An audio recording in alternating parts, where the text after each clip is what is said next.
और उसके बाद हम देखते हैं कि शिखा और गन्ना शंबोंग कमरे के अंदर आ गए होते हैं। और हाँ, अब से हम इसको गन्ना शंबोंग नहीं बल्कि प्रिंस कहेंगे। फिर शिखा प्रिंस से कहती है कि सॉरी, लेकिन मैं कैसे बिलीव करूं कि तुम ही क्राउन प्रिंस हो। सच कहूं तो अब तो कोई भी नकली आइडेंटिटी का यूज करता है। इस बात को सुनने के बाद प्रिंस शिखा को अपना पेंडेंट दिखाते हुए कहता है, यह देखो इजा का पेंडेंट, यह एक पवित्र पेंडेंट है जो सिर्फ क्राउन प्रिंस को दिया जाता है। शिखा पेंडेंट को देखते हुए अपने मन ही मन में सोच रही होती है, यह देखने में तो महंगा ज्वेलरी लग रहा है। इतना वो सोच ही रही होती है कि तभी प्रिंस उससे कहता है, मेरे पास सबूत के तौर पर यही है। क्या तुम्हें अब विश्वास हुआ कि मैं शाही परिवार से हूँ? मैं कभी भी झूठ नहीं बोलता। और तुम्हें अभी भी विश्वास नहीं है तो रॉयल मार्क ऐसी चीज नहीं है कि इसे हर कोई देख सके। तुम्हारी तसल्ली के लिए मैं तुम्हें दिखा रहा हूँ। रॉयल मार्क को देखने के बाद शिखा अपने मन ही मन में सोच रही होती है कि रॉयल मार्क के इस्तेमाल करने से उस व्यक्ति का जीवन के 5 साल घट जाते हैं। इसने मुझे दिखाने के लिए अपने 5 साल गंवा दिए। यह वाकई प्रिंस है, तो ये मुझे क्यों ढूंढने आया है?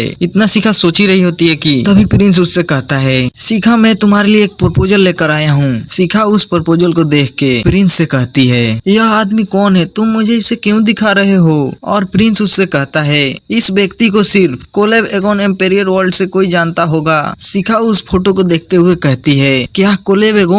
और शिखा को पिछले जिंदगी का फ्लैशबैक याद आने लगता है जब वह अपने फोन पर इस नोवेल को पढ़ रही होती है कि हिस्ट्री में यंगर ड्यूक जो रॉयल ऑर्डर के कमांडर, यह लोगों के लिए हीरो था। वो मॉन्स्टर को खत्म करता था और खतरे में पड़े लोगों को बचाता था। यह तो बहुत कूल है। इतना शिखा याद ही कर रही होती है कि तभी प्रिंस उससे कहता है, क्या तुम्हें ड्यूक का फोटो चाहिए? तुम्हें बस इसे सेड्यूस करना है।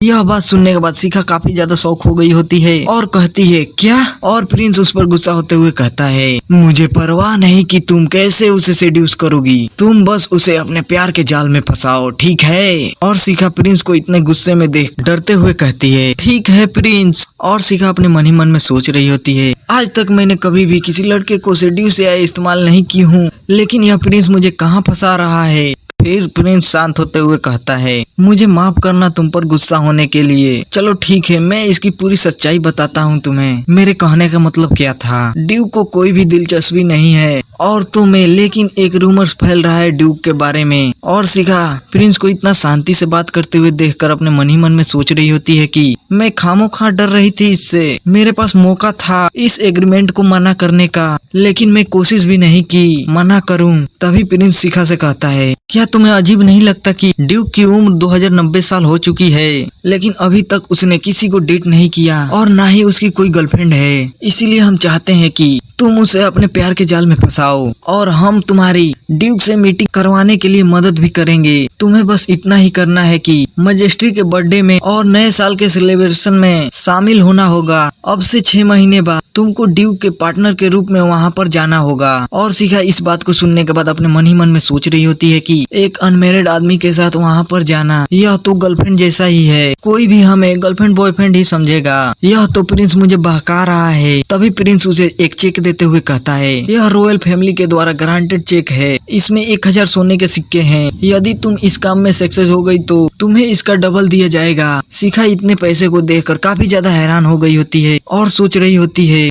1000 सोने के सिक्के यानी मेरे पिछले जिंदगी का 1 बिलियन। बाप रे बाप, इतने सारे पैसे, इतने सारे पैसों से मैं अपना पूरा कर्ज चुका सकती हूँ और कुछ सालों तक मुझे पैसों की जरूरत भी नहीं पड़ेगी। और शिखा अपने ख्यालों से बाहर आकर प्रिंस से पूछती है, अगर मैं इस मिशन में फेल हो जाऊंगी तो क्या मैं इन पैसों को रख सकती हूँ? और प्रिंस उससे कहता है, क्या तुम पहले ही हार के बारे में सोच रही हो? तुम कोशिश तो करो। और शिखा प्रिंस से कहती है, इतने सारे पैसे को देखकर सोचे समझे बिना हाँ कर दिया। ऐसा नहीं है कि मैं यह काम करूंगी ही। और प्रिंस इस बात को सुनने के बाद प्रिंस का पोपट हो गया होता है और वो शिखा को घूर घूर कर देख रहा होता है। और शिखा अपने मन ही मन में सोच रही होती है कि यह मुझे इतना घूर घूर कर क्यों देख रहा है, यह सिचुएशन इतना फेमिलियर क्यों लग रहा है। छोड़ो, यह सिर्फ काल्पनिक है। तभी शिखा को याद आता है कि इस नोवेल में प्रिंस ड्यूक से हेट करता है क्योंकि प्रिंस से ड्यूक बेहतर है, क्योंकि यहाँ के सभी लोग ड्यूक से बहुत ज्यादा प्यार करते हैं। लेकिन ड्यूक कभी भी सिंहासन में इंटरेस्ट दिखाई तो शाही सत्ता तुरंत पलट जाएगी।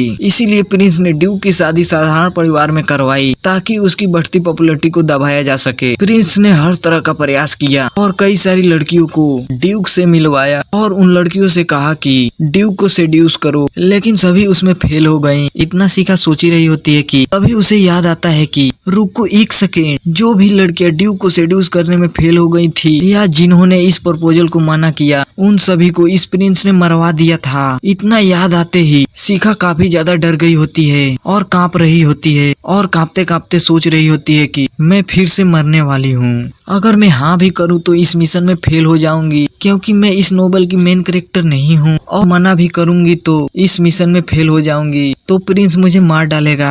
मैं करूँ तो करूँ क्या, मैं दोनों तरफ से मरने वाली हूँ। शायद अभी के लिए हाँ कहना ही ठीक होगा, ताकि कुछ टाइम के लिए जिंदा रह पाऊँ। अभी बचने के लिए यही मात्र एक उपाय है। और शिखा प्रिंस से कहती है, महाराज ने मेरे बारे में रूमर सुनने के बाद ही आपको मेरे पास भेजा है, लेकिन मैं सबको सेड्यूस नहीं कर सकती। मेरी लाख कोशिशों के बाद भी अगर ड्यूक मुझ पर फिदा नहीं हुआ तो 6 महीने का टाइम भी बर्बाद होगा और पैसा भी बर्बाद हो जाएगा हमेशा के लिए। तो आप कहीं मुझे निपटा तो नहीं देंगे? इस बात को सुनने के बाद प्रिंस शिखा से कहता है, तुम क्या बकवास कर रही हो? मैं तुम्हारी तसल्ली के लिए कसम खाता हूँ कि ऐसा कभी नहीं करूँगा। और शिखा अपना दिमाग लगाते हुए कहती है, मुझे सिर्फ शब्द से कसम नहीं चाहिए, तुम रॉयल मार्क से शपथ लो। तुम कसम खाओ कि भले ही मैं इस मिशन में फेल हो जाऊं, लेकिन तुम मुझे कोई नुकसान नहीं पहुंचाओगे। इस बात को सुनने के बाद प्रिंस गुस्सा होते हुए कहता है, तुम क्या बकवास कर रही हो? और शिखा प्रिंस से कहती है,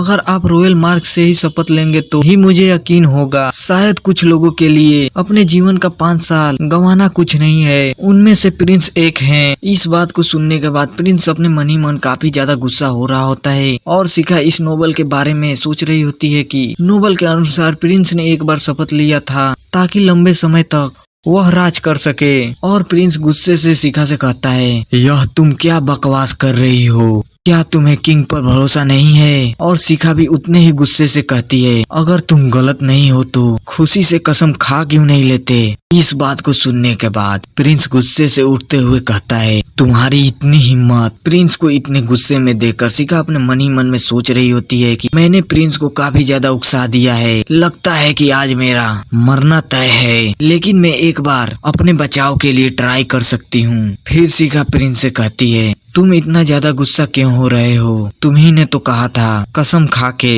कि तुम मुझे कोई नुकसान नहीं पहुंचाओगे। क्या यह बात झूठी थी? और प्रिंस शिखा से गुस्से में कहता है, अगर तुमने एक बार और अपना एरोगेंट मुंह खोला तो मैं तुम्हें मार डालूंगा। और शिखा भी उतने ही गुस्से में कहती है, मैं बस इतना चाहती हूँ कि तुम कसम खाओ कि मुझे कोई नुकसान नहीं पहुँचाओगे। लेकिन अंदर ही अंदर शिखा की काफी ज्यादा फट रही होती है और शिखा अपने मन ही मन में सोच रही होती है कि अगर यह प्रपोजल होता तो वह बिना किसी हिचकिचाहट से शपथ ले लेता, लेकिन यह ऐसा नहीं कर रहा। इस बात को सुनने के बाद प्रिंस पागल हो गया होता है। वह गुस्से से टेबल पे अटैक करता है और शिखा से कहता है, मैं कसम खाता हूँ। इसी के साथ एपिसोड नंबर 7 खत्म होते हुए इसी बात पर दबाकर लाइक शेयर ठोक दीजिए महाकाल के आशीर्वाद से। चलिए मिलते हैं नेक्स्ट चैप्टर में।